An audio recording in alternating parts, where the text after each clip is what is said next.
This time on Poll Hub, we've heard a lot about AI over the past couple of years, but this may be the first election season AI, and actually more specifically the huge data centers needed to make LLMs work, has become a powerful campaign issue. We're going to look at that. Then you've probably heard, you might have even taken, a mental health day at work, meaning you called in sick when you weren't actually physically ill. Well, now there's a push to make mental health days an actual legit thing. And we finish with a question that many couples, many families maybe, have battles over: setting the thermostat.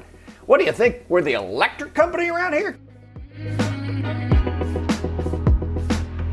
And hi everybody, welcome to Poll Hub. I'm JD Dapper. I'm Barbara Carvalho. And I am Lee Marigoff. So we've been talking about AI since ChatGPT was released a few years back. And certainly in the 2024 election, AI was something that people talked about, but there didn't seem to be much of a position taken. Good, bad, indifferent was mainly what we saw. And it wasn't a huge issue.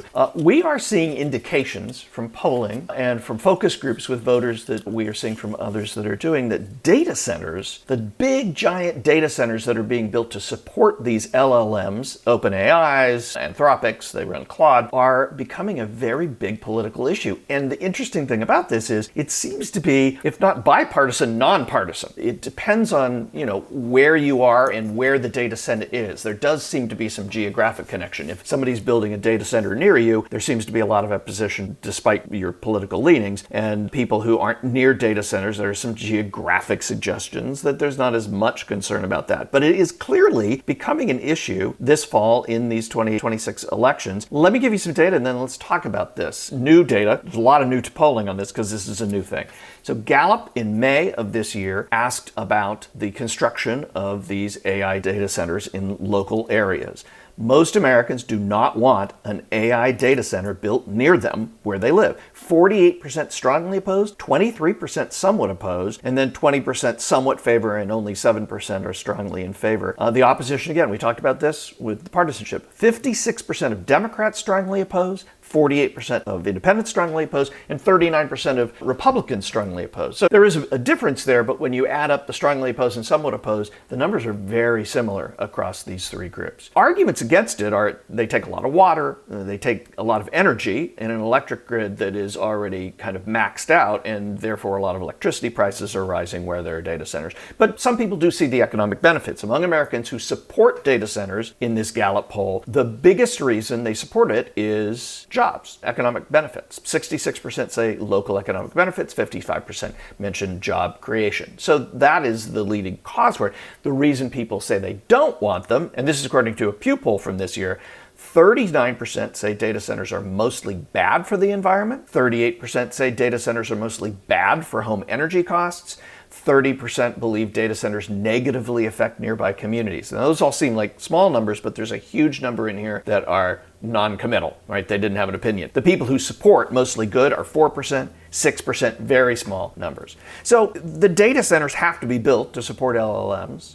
But they do take a lot of water. They have a big environmental impact. They are clearly rising electricity prices. Is it a surprise to you, Lee? This is becoming a political issue. Not in the least. End of podcast. No, I think it's really interesting. Well, that was a quick segment. Yeah, while you're going through these, here are the arguments for and here are the arguments against, a lot of it seems to me to overlap what a while back, decades ago, were the nuclear power plant arguments. Like, we need the power, but we need the jobs, but it's a risk against the environment and it's costly and all those kinds of things. I feel like I'm sort of reliving a little bit of that, minus the potential for, a leak of nuclear power. So I feel like on the one hand, as you indicated, there are people who are already committed one way or the other on this, but there's a lot of people who are still, in a wait and see mode. And I think that makes sense. I mean, I think when I first heard, that there were needed these data centers, I kind of said to myself, why?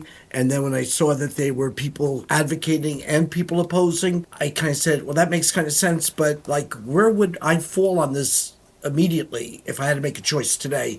And I'm not sure I have a good picture of, aside from the public opinion having its pros and cons, I'm not sure I have a great picture of the trade-offs here. And I'm not surprised a few candidates running for election or re-election this year are kind of like doing a pause. Let's take a look at this, because that may be where the public is a lot at the moment, and it may be a safer place to find yourself when you're facing the voters in November. Barb, only 25% in that Pew poll said they've heard very much about this, a lot about this. 50% say they've heard something, so it's not a hidden sleeper issue. But is Lee right that it's maybe something that Americans haven't wrapped their heads around yet? Well, certainly there's a lot of NIMBY involved in the intensity of some of the numbers that you talked about. But a couple of issues that make this even more complicated.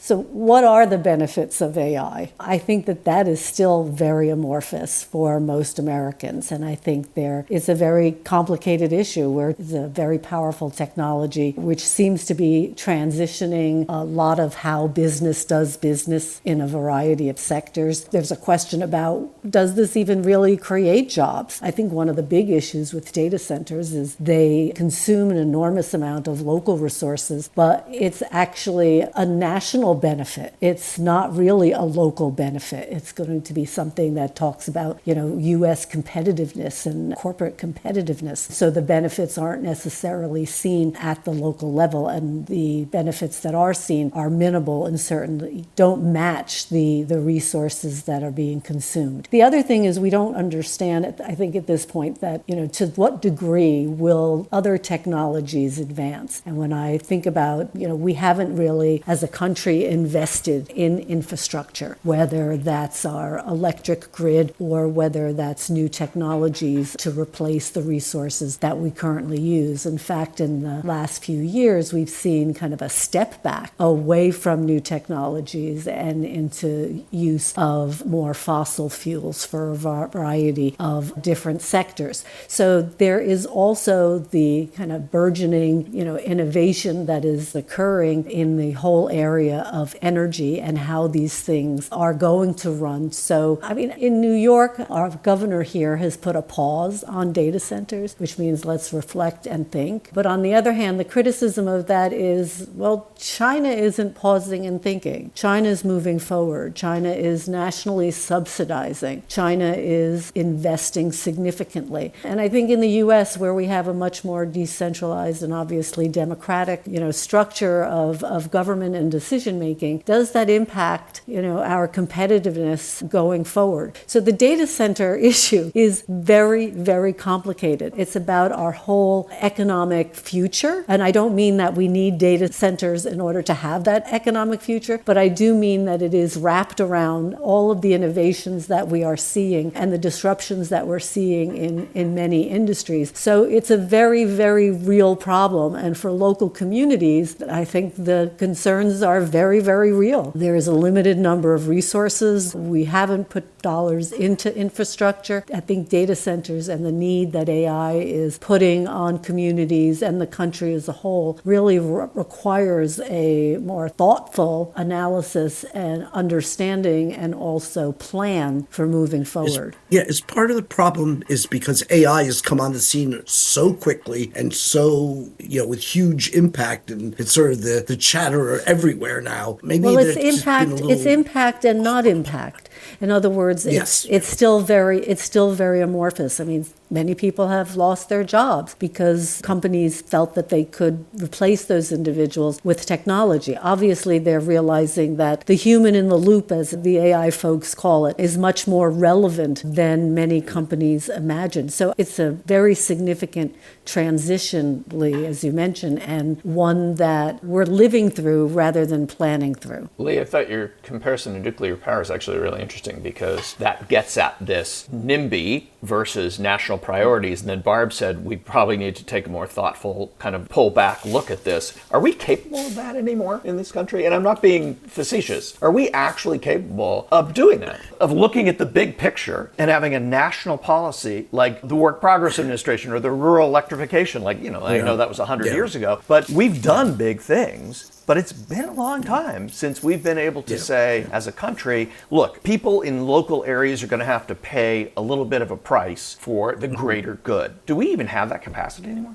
I think it's problematic, and I think that's part of what we're witnessing right now. And the question is, what happens if we don't do this is an argument that I don't think people are even anywhere near thinking about, aside from the competitive international. The China syndrome. And so I think we haven't gotten to that. Good name for a movie, I think. No. And, And that was a good tying nuclear back to this. Yes, exactly. But aren't we always reluctant when there's a technological breakthrough of sorts and then we're being called upon to say, hey, we got to get on board this? And I think that's one thing. There's a certain reluctance to that. And the other thing is, we need to understand the benefits and what are the alternatives. There's so much, as Barb alluded to, infrastructure needs. And has this climbed to the top? Or are we thinking there's housing, bridges, other transportation, and all kinds of building needs that have to be healthcare? And does this sort of now take care and replace some of those? And at what cost, in terms of not the fiscal part, but in terms of the trade-offs? If we can do something, Jay, we can't do everything. And we haven't got that capacity anymore. So on the assumption that we still can move ahead, the question is, does this now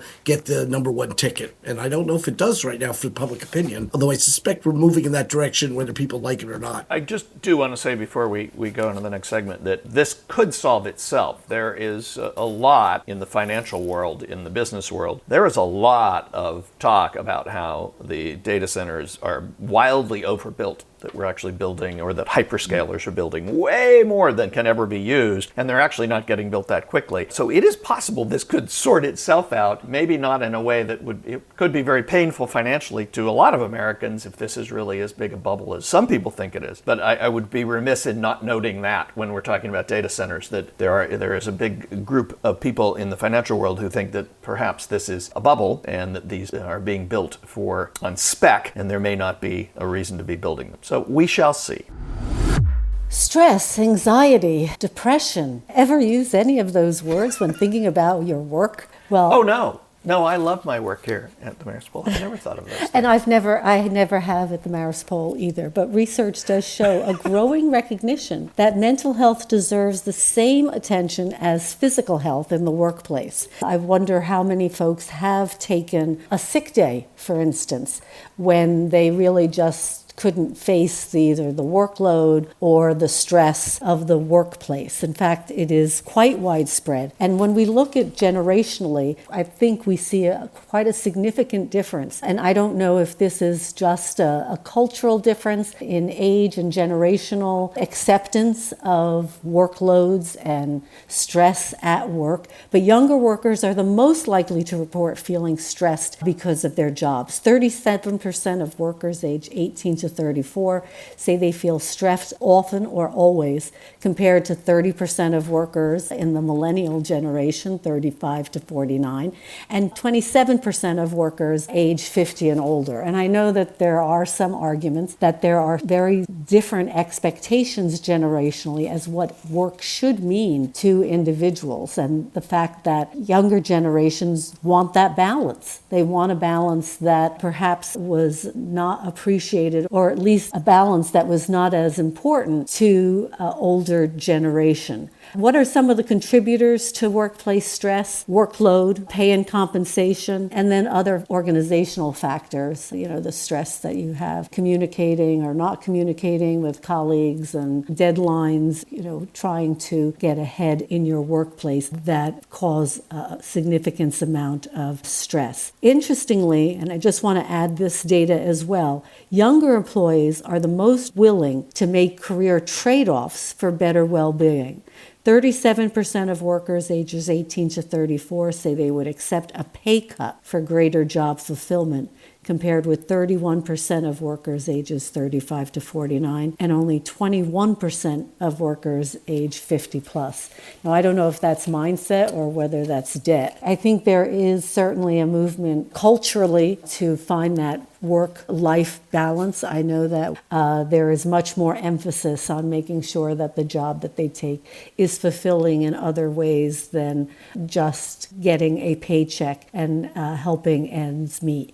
But should mental health days count the same as physical sick days, Jay? First off, the thing about the younger people being more willing to make those sacrifices, my gut is, well, they have less to lose, right? So they don't have as much financial stake. And sure, I'll take a little less money for something better because they don't have a house, they don't have kids. I mean, maybe they don't have these things not in the same numbers as older folks do. I do wonder, though, if you had taken this poll in the 80s, the go-go 80s, whether the people who are in their 20s then, Gen Xers, and older boomers or younger boomers, whatever, the end of the boomers, if they would have said the same thing. I think that this is probably as companies have moved, especially out of the pandemic, to add benefits. And not just out of the pandemic. I think the tech industry has really led the way in over 20, 25 years of adding benefits into workplaces, whether they be more comfortable workplaces where there's couches and there's lounges and there's more comfortable areas to work, whether there's free food on site, whether it be unlimited vacation or vacation you get to choose. There's a lot of things that the tech industry have brought into the world that even the most staid industries like banking have adopted to some degree. And I suspect that mental health is one of those, that allowing for days that might be, maybe they call them personal days, which a lot of places already have, and maybe that's how that works. I think that it is challenging to call it a full sick day for a lot of HR folks, because a sick day, you could demand, if you want to be that kind of person, a doctor's note or something, right?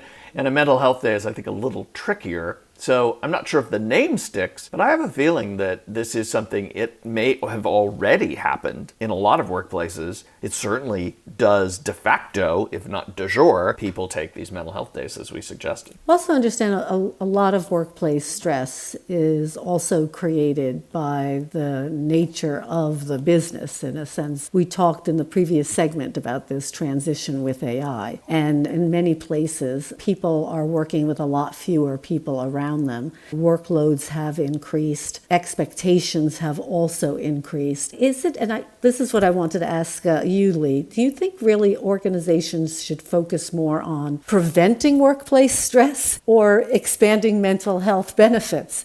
Because it's kind of the chicken and the egg here. If we could address some of the organizational workplace policies that are creating the stress, is there even a need for expanding some of these other mental health benefits? So you think the line for, all right, workers, we want the line for people who want to do more with less. Line up and see how, well, there's not going to be a lot of people, I'm guessing. And clearly that is an issue. People are feeling the uncertainty of what's happening in a lot of industries right now, a lot of fields of study and work. And that, transitions, which we're in right now in a major way, we're always transitioning to something, but now we're really under the gun, really is a stress-inducing kind of environment that people feel, accompanied with all the kinds of other concerns that people have in the workplace. I think all that becomes, I think we need to start thinking about how to create environments that may be more friendly or more healthier. And I think, Jay, you may have said this, or Barb, the notion of coming out of COVID, I really changed a lot of perspectives.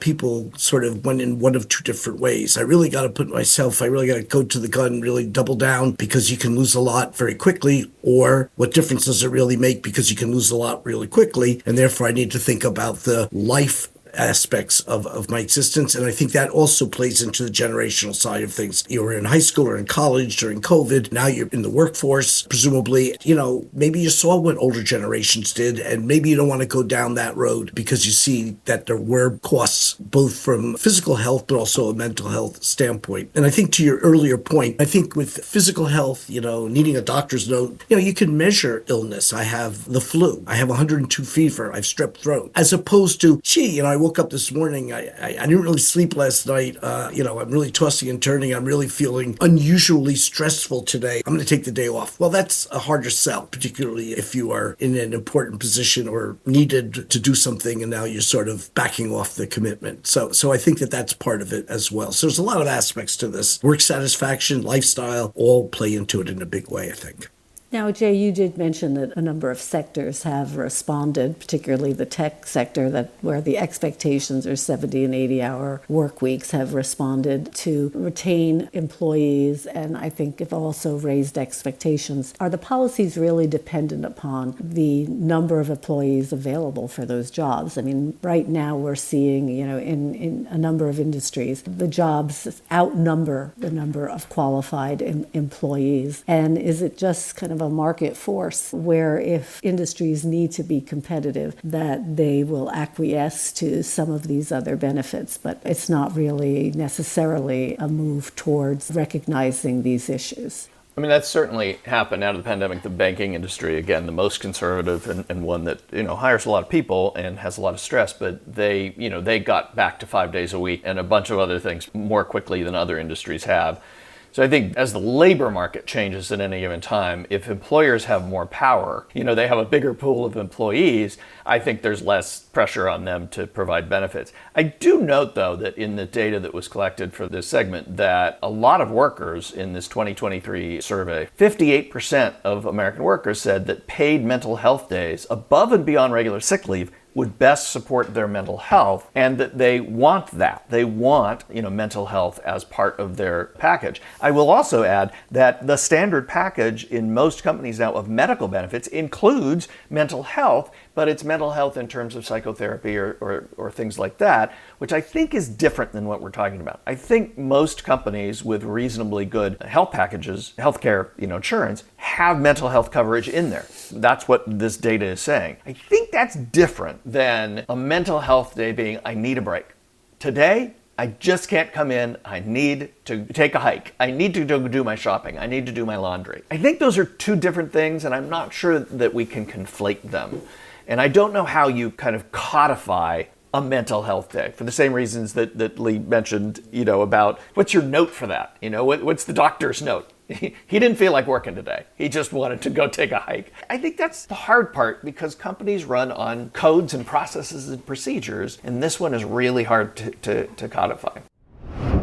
So it's very nice to have a question that predates my existence, going back all the way to 1948, almost 80 years ago. A question was asked by Gallup of a national audience, what is the ideal temperature for your home? And people who said 60 degrees to 69 degrees were about 17%. The next group, sort of the middle group, 70 degrees to 73 degrees, was 48%, including 70 degrees being the temperature of choice for more people than anything else. And then over 74 in the household to 80 became 18%, similar to the under 70. So the bulk of the folks are in the 70 degree range, and the 60 degree range and the mid 70s to up 80 range are about the same, those two. So that is where we find ourselves. I know that this can be a source of friction, particularly if some people like it hot, but some people like it cool. I'm from the cool side, both during the day and sleeping. I like definitely in the 60, mid 60 range, which puts me at that point sort of on the lower end of where public opinion is. This is also, I might add, a pre-air conditioner era. Also, were they averaging across seasons? What's your perfect temperature in the winter versus perfect temperature in the summer? I think is different.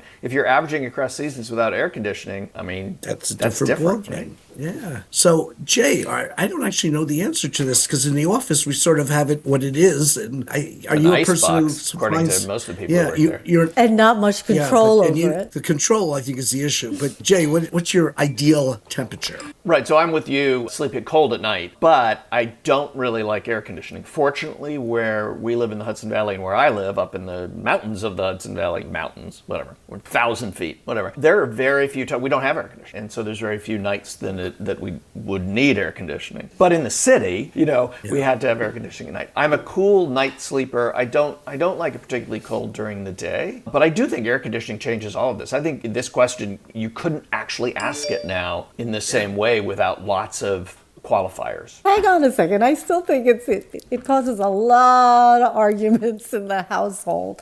And, I remember growing up and, we didn't have central air conditioning. We did have those, window air conditioners that, came in the spring and left in the fall. But, I can remember being told, well, if you're cold, put on a sweater. There have been a lot of workplace studies that have shown that men in general do like to keep the temperature much cooler than women do in the workplace.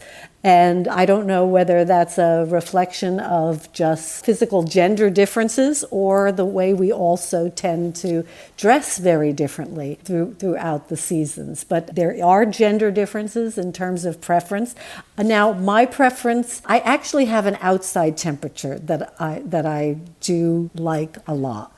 And it's 82 degrees with with less than 50% humidity. And that is my Wow, she knows exactly what she likes, doesn't she? Outside. Inside, I have a much more difficult time, and I'm always resetting the thermostat.